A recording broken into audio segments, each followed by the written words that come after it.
Selamlar arkadaşlar, videoma hoş geldiniz. Bu videoda gördüğünüz gibi direksiyon kameram var ve yeni direksiyonum var arkadaşlar. Kirkenes'ten madene ineceğiz. Gördüğünüz gibi direksiyonumuz burada, vitesimiz burada. Pedallar çok gözükmüyor sanırım kamerada. O da orada, görebiliyorsanız artık.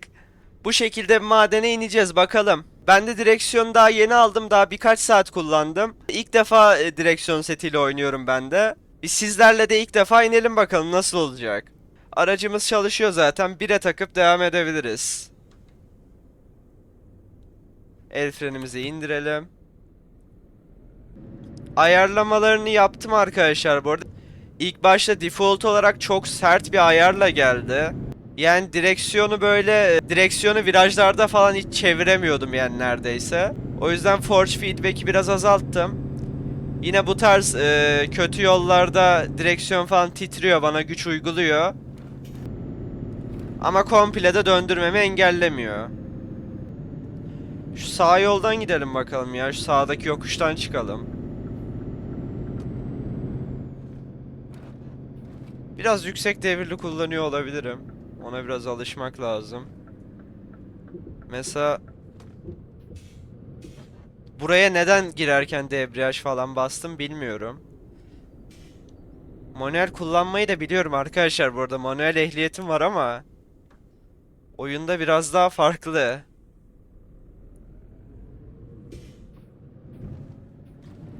Özellikle BMWG oynadım ilk ETS 2'den önce.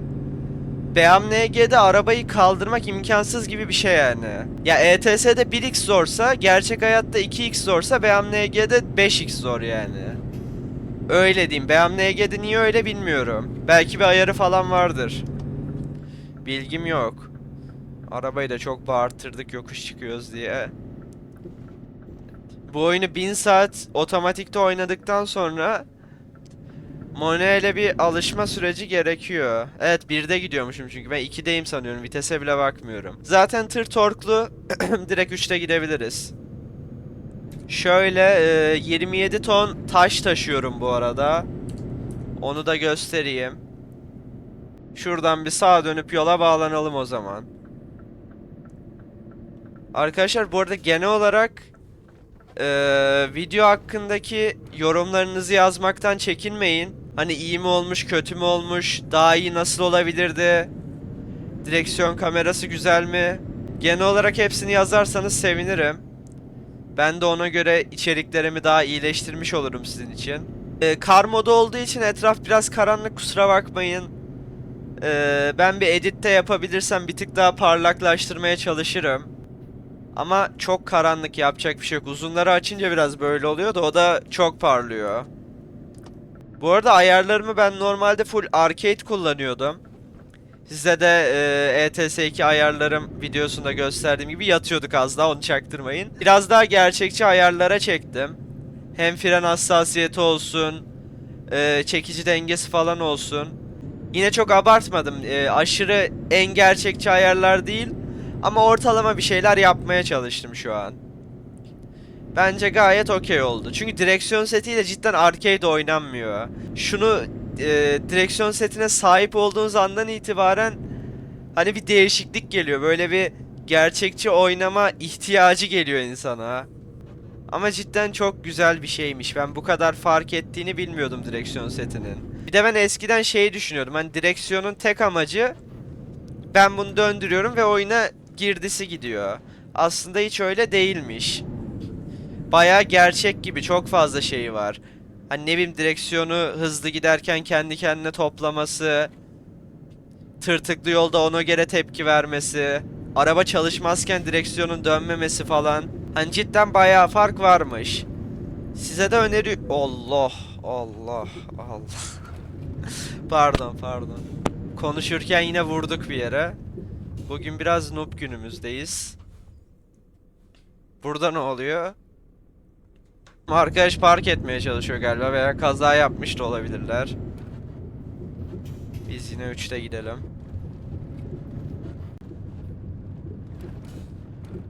Şöyle yükümüz de olduğu için yokuş aşağı deli dehşet ivmeleniyor. Fren yaparak gitmemiz gerekiyor. Şöyle şuradan Evet, üçüncü viteste 10'la gidince böyle oluyor. Ya vallahi ben manuel seven bir insan değilim hiç ya.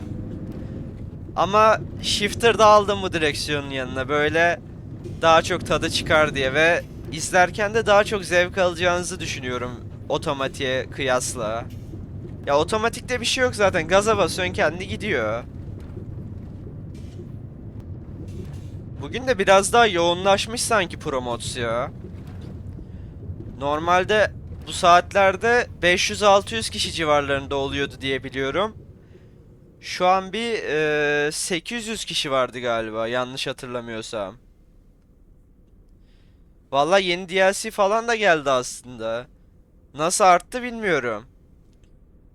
Yeni DLC ile belki çok güzel yollar falan gelmiştir. Ondan olabilir çünkü maden yolunda ekstra bir kalabalıklık göremedim ben. Büyük ihtimalle ekstra yeni bir yol geldi. Ondan kaynaklı diye düşünüyorum. Hadi be abim, bir de stop ettireceğiz tırı.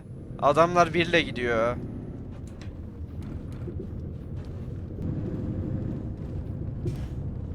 Oo, ilerisi kalabalık. Güzel güzel. Kalabalıklaşmaya başladıysa güzel. Yani hiç boşta olmuyor çünkü. Şöyle 2'de kalkar mı? 2'de kalkıyor. Gerçek hayatta kalkmaz ama bence. Veya tır mı çok güçlü? 780 mi 770 beygir mi neydi? Ondan dolayı da olabilir. Her viteste kalkıyor vallahi tır. Bilmiyorum, belki ayarlarımda direksiyon setiyle oynamayı daha kolaylaştıracak bir ayar olabilir. Vallahi çok detaylı bakmadım ayarlara. Bir üstünkörü baktım, bir yaptım ayarlamamı. Hiç direksiyon setim olmadığı için genel olarak yapay zekadan yardım aldım. Lan kamera düştü. Bir dakika. Arkadaşlar kamerayı düzelttim. Devam edebiliriz. Ufak bir kendimi sola attım. Nasıl çıkacağız buradan?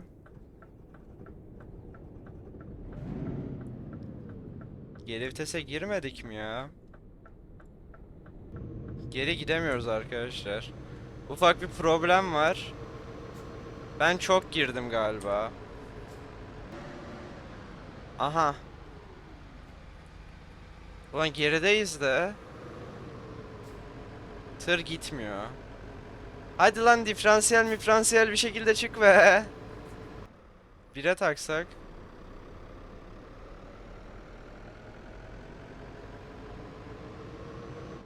Lan hiç gitmiyor öyle de. Aha. Tamam. Buradan toparlarız. Buradan toparlarız. Güzel güzel güzel. Tamam arkadaşlar. Kurtardık tırı, sıkıntı yok. Aa, kuzey ışıkları gözüküyor sol aynamızdan arkadaşlar. Süper bu arada. İlk defa görüyorum bunu. Acaba bu Pro Mods'un özelliği mi? Kar modunun özelliği mi? Ama bayağı güzel olmuş. Onu söyleyebilirim. Şu an full gaz bu arada, tır bu kadar gidiyor. Beygir yüksek olmasına rağmen. Az gazı keselim de. Şuradan dönerken uçmayalım. Haritada gelen kimse yok gibi gözüküyor. Şöyle dönüşlerde hiç vites düşürmeme gerek yok diyecektim de burada mecbur düşüreceğiz. Adam durdu. Ya tır yüksek torklu olduğu için her türlü 3'te de olsak bir şekilde çıkıyor. Onu demek istiyorum. Bunu da dedim galiba daha önce de. Siz boş verin. Bir şeyler saçmalıyorum işte ben. Öndekinin nick ne lan öyle? Arkadaş yanlışlıkla klavyeye falan oturmuş galiba. Yoksa biraz zor yani o tarz bir nick. Biz bunların arkasında yolun sonuna kadar gideceğiz büyük ihtimalle. Bu yolda sollama da yasak arkadaşlar bu arada. O yüzden sollayamıyorum. Bu yolda komple sollama yasak. Ya hangi koşullarda izin var? Ya galiba adam özellikle size izin verirse, geç kardeşim derse falan herhalde. Ya veya bilmiyorum 5'te falan gidiyordur, solu açıktır. Öyle de banlamazlar büyük ihtimalle. Tam çok net bir bilgim yok ama öyle diyeyim. Şu geri kaydırmadan şey yapalım da. Valla şu manuel arabalar bence yasaklanmalı ya. Çok kaydırdık. Bu yüzden işte. Abi bir dakika dur. El frenini çekeceğim arkadaşlar. Pedallar çok aşağı kaydı. Debriyaja basamıyorum. Heh.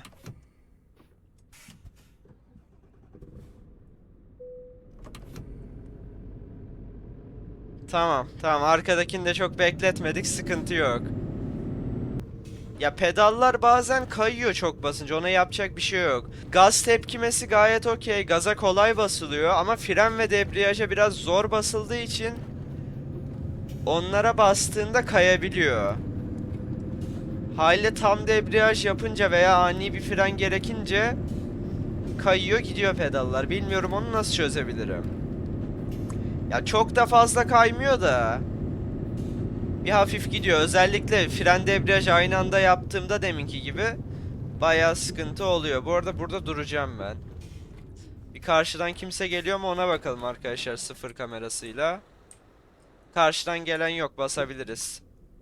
Arkadaki de bize bastı sağ olsun. Bu aslında demin durmamış mıydı arkamda ya? Allah Allah.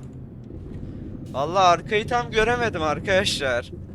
O nasıl bize girdi hiçbir fikrim yok. Sanki arkamızda durdu gibi gördüm ben onu. O bize bayağı sinir oldu ama bence ya. Çarptık biraz da yokuşta geri kaydırıp. O bize bir ufaktan ayar oldu gibi. Haritada yukarıdan gelen gözükmüyor, direkt döneceğim. Bu sefer arkadaki harbiden sövecek yoksa bize. Burada da durursam.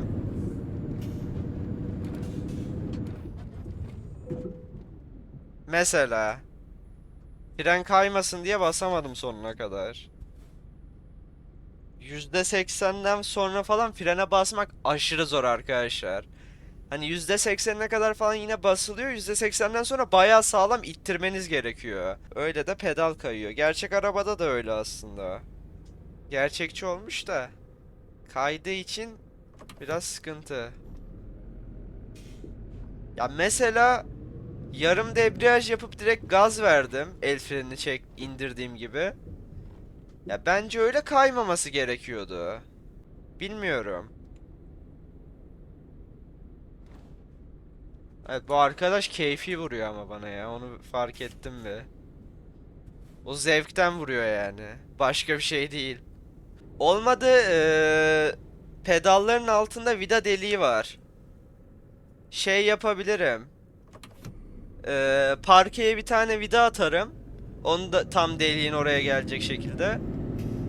Haliyle kayamaz.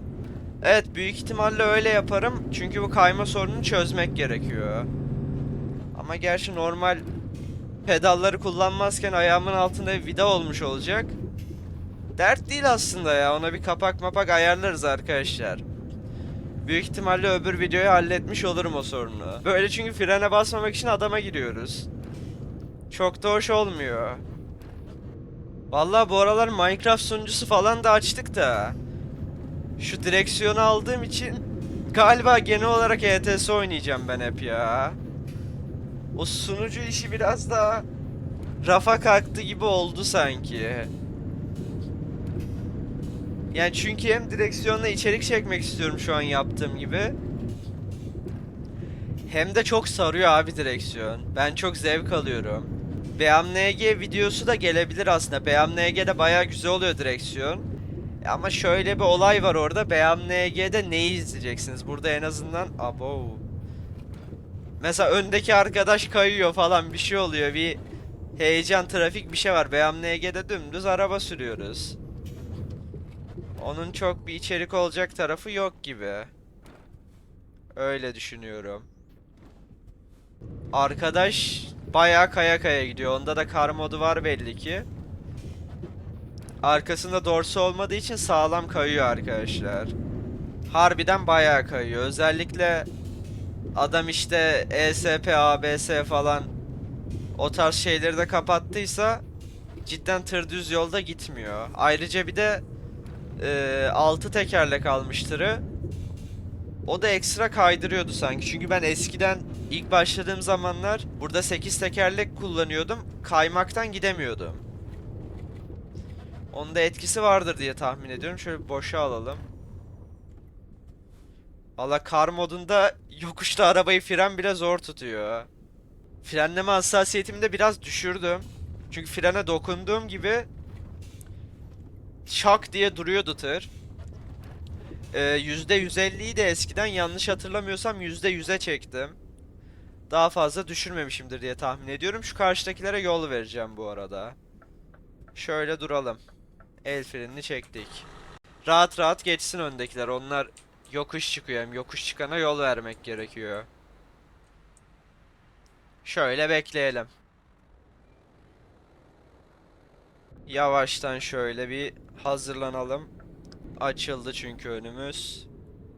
Şöyle kendi gitsin arabaya. Hatta ikiye takalım. Şu hatta fren bile yapmamız gerekiyor. Tonajlı olduğu için yokuş aşağı güzel hızlanıyor. Bakıyorum yine aşağıdan gelen yok. Direkt dönüyorum. Arkadaşlar siz de oynuyorsanız genel olarak yokuş çıkan tarafa yol vermeye çalışın. Adam tonajlıdır falan durmasın gereksiz yere yokuşta. Özellikle direksiyon setiyle falansa ekstra zor oluyor. Şöyle el frenimizi çekelim. Biri tıkamış mı bakalım orayı? Lan nereye gittik? Yo açık ya. İlerliyoruz. Normalde şurada yavaş gidenlere sövüyorduk. Şimdi sövülen kişi ben oldum sanırım ya. Bayağı tintin gidiyoruz şu an yani. Çıkan da varmış ha, ben onu giden sandım. Bilsem yol verirdim, bayağı da gelmiş.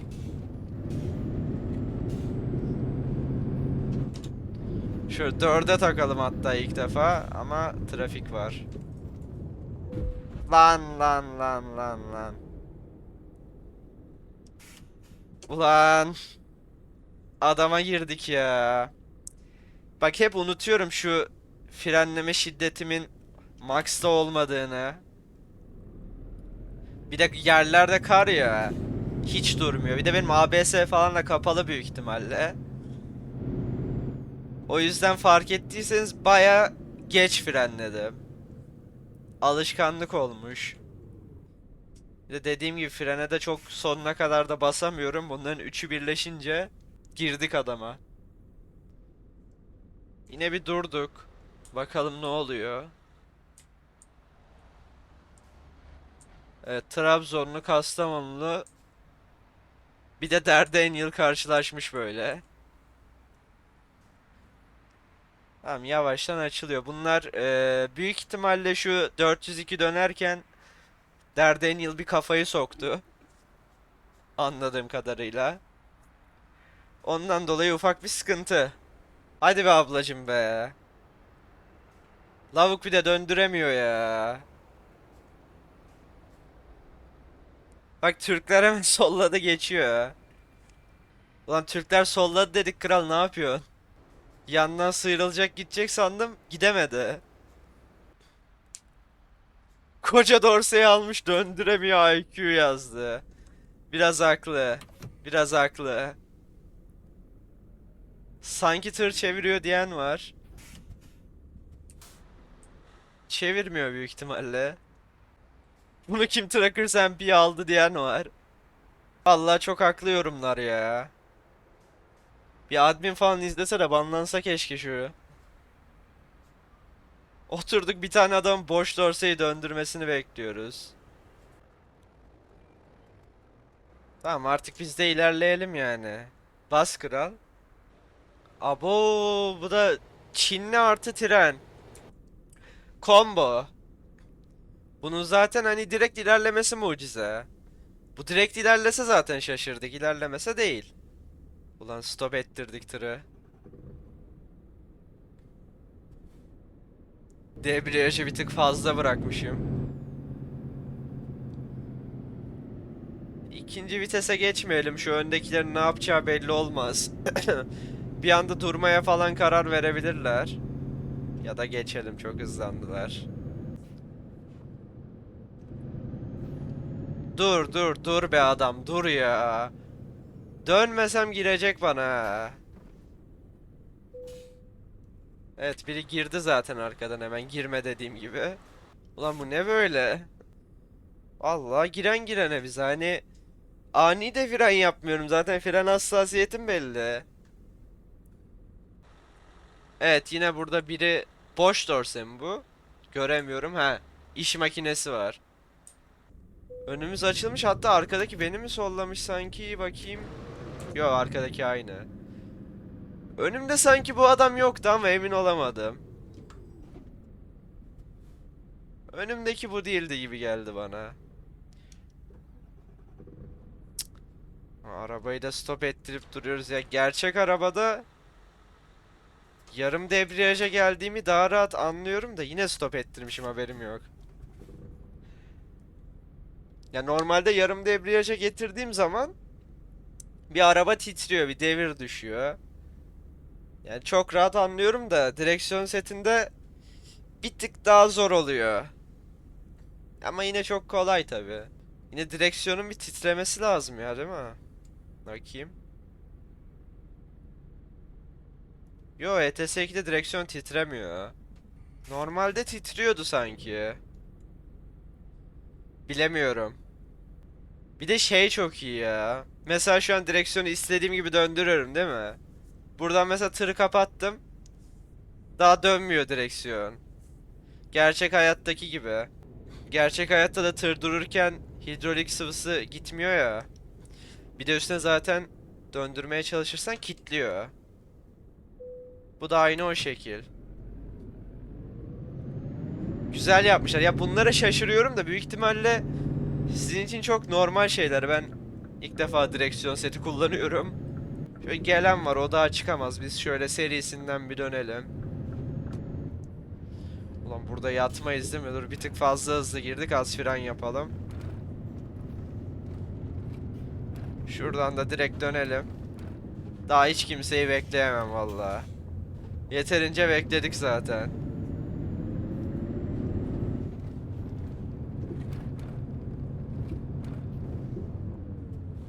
Aman aman aman. Şeyi anladım. Ön teker kaydı. Karda olduğumuz için bir anda da direksiyon çevirince onu güzel yapmışlar ama ön teker kayınca direksiyon deli dehşet titriyor.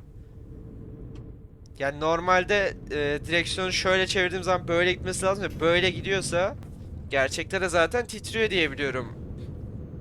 Mantıken. O da hoş olmuş.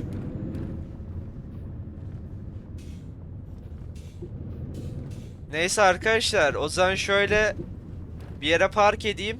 Bir ilk videomuzu sonlandıralım. Bu videonun zaten aşırı uzun olmasına gerek yok. Bakarız. İlk videomuz zaten biraz kısa olsun. Bir deneme şeyinde. Bir dakika dur. Aynı yeri döndüm dolaştım değil mi ben? Yukarıya çıkmayı istiyordum. Şöyle park edelim ya. El frenimizi çektik. Tırımızı kapatmayalım.